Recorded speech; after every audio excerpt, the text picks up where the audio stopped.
After that absolutely amazing title music, hello and welcome to Gaplus for the Commodore 64, which is basically a Galaga, wouldn't necessarily say clone, but a version of Galaga, which of course is enemies coming on screen, moving to the top of the screen, which you have to shoot. And once you've shot every enemy on the screen, you move on to the next level. Very, very simple, a very, very repetitive gameplay loop, but quite enjoyable all the same. I've always found the sound design of this game particularly epic in quality, and as a Galaga game goes, this is definitely not a bad version. It's got some interesting gimmicks like the space hoover, just put on display where you hoovered up some of the enemies and now can use them against their former allies as extra shots. But because this game is relatively simple and relatively samey, I can spend this video's time talking about why.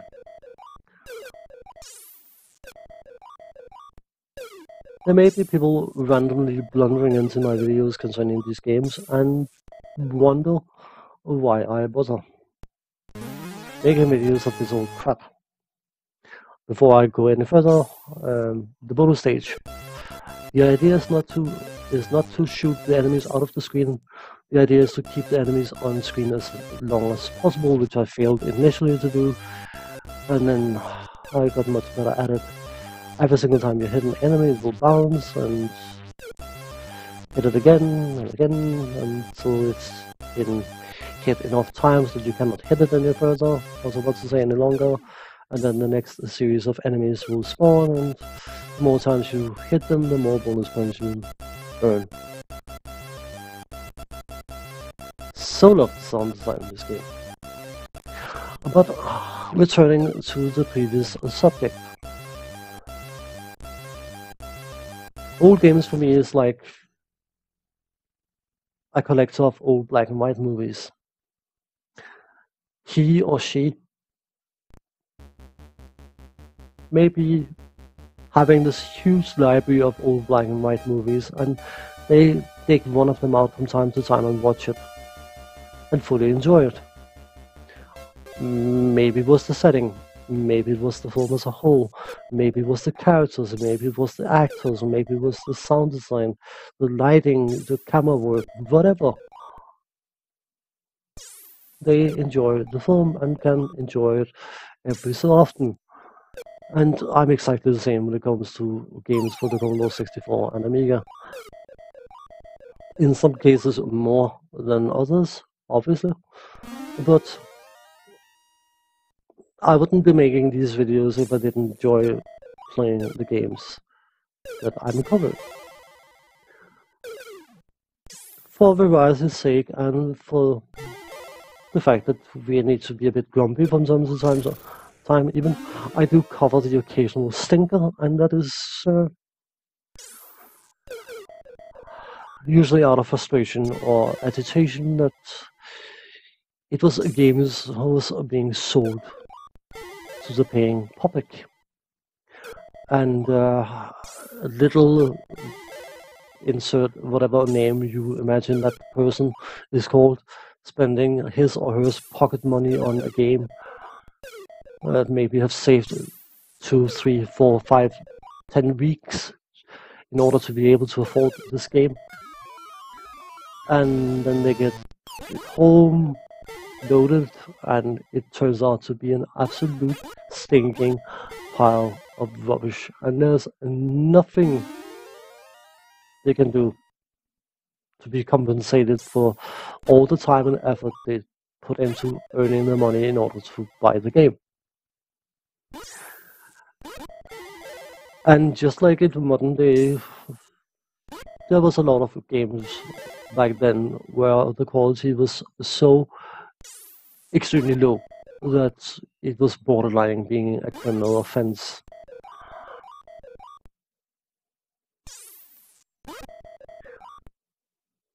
But as I said, just as much for the variety, because I mean, you can appreciate the good stuff a lot better when you have some not so good stuff to compare to from time to time. And let's face it, it's also fun to absolutely bash a game from time to time. So, but in the case of something like this game, maybe not specifically this game, because it is definitely some sort of conversion. I think the copyright is based on the original idea of Galaga more than a distinctive arcade version. But I could be wrong. It could be an arcade conversion. But Mastertronic released this game through their cheap label even, and that label was the games labels where the cost of the games were about £2 in the UK and equivalent to roughly £3 equivalent in Danish money in Denmark. And I'm Danish, by the way, in case someone's missed it. And they were thriving on volume sales.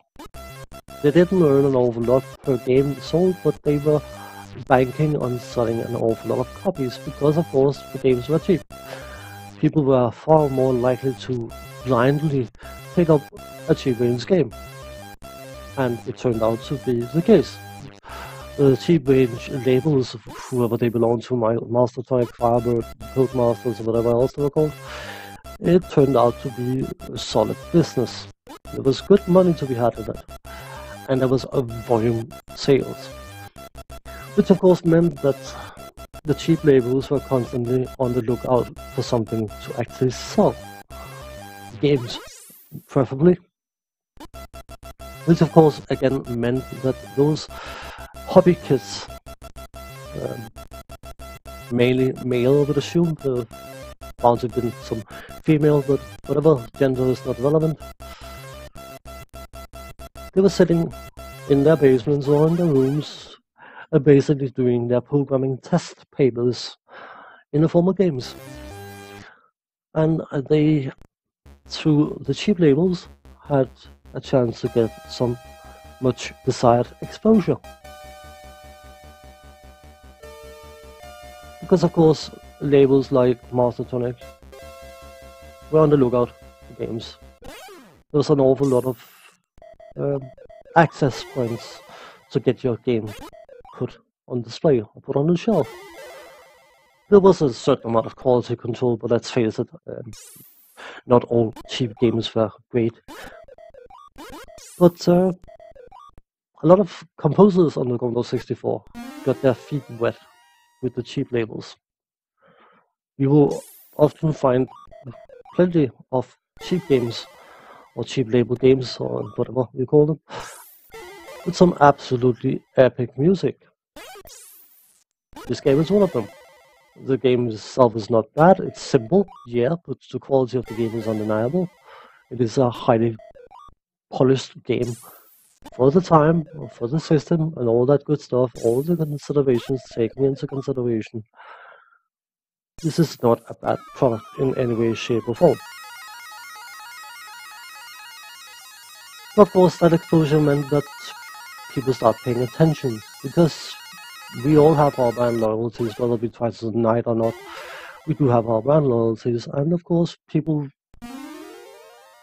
paid attention to who made the music for that game, who made the graphics for that game, who had made the game itself. And of course, they were much more likely to, if they had a successful game from a certain person or an absolutely epic soundtrack made by a certain person, they were much more likely to be encouraged to invest in further projects by said people.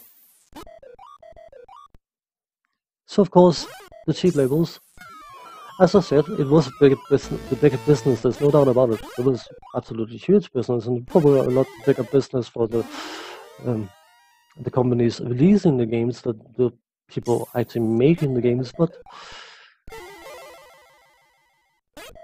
they took a gamble and it paid off. And let's not talk concepts of doing people a favor and things like that, because I mean, if there wasn't money in it, it wouldn't have been done, let's face it. But I mean, someone like Rob Hubbard, this is a well-respected musician, composer of the Commodore 64. His music was covering an awful lot of cheap-based games. And of course, I mean, something like Trailblazer, made by the guys that later turned out Lotus Esprit, Turbocharged on the Amiga and on the Commodore 64, but let's just forget that version exists. I don't know whether they were responsible for it. I certainly hope not, because that version stinks. But people like that got their feet wet on the Cheap Binge series. And even though this game is relatively simple, I have to admit, I wasn't even surprised by the fact that I actually enjoyed playing it again. Not at all. Because back then, it was a much more innocent time. And I'm saying innocent in the way of most games. There was definitely some games where things were slightly different. But they didn't necessarily have $1 million budgets. They didn't necessarily expect to sell 1.5 billion copies in order to break even. None of that. So the production values were, of course, much more limited because of the hardware capabilities, but also the fact that a great game that was great to play was much more important than anything else, because you didn't necessarily have the wow factor, the wow appeal, the oh, look at that stellar graphics, oh, look at that, listen to that 200 instrument soundtrack kind of thing. It wasn't the case. They had to put their strength where they could, and you will find that an awful lot of these games are extremely enjoyable to play if you can put aside the fact that yes, they are old games, and yes, they are made on systems that's been dead and gone for years and years and years. But there's a reason that some of us are still passionate about those games and about those systems, and that is because within their limitations we got some absolutely epic experiences. And let's not forget that while the systems these games were made on, by today's standards, are laughably simple, when they hit the markets years ago, the Commodore 64 and Amiga, top of the crops. Absolutely. The Commodore 64 blew out every other 8-bit out of the water, completely and utterly smashed them out of the water with its graphical and sound capabilities, and the Amiga a few years later did exactly the same 16-bit systems. So there was a time where the hottest of the hottest of the hottest you could possibly get your hands on was the Commodore 64. And these videos, they serve as a chance for me to share some of the enjoyment I felt, but also a part of gaming history. Just because something is old doesn't mean it's bad, and in the case of these games, many of these games, not all of them, that is definitely the case. I will happily pick up many of these games and play them from time to time. I enjoy them, perhaps not as much as first time I played them, obviously, but I mean, I still find a huge amount of enjoyment in them.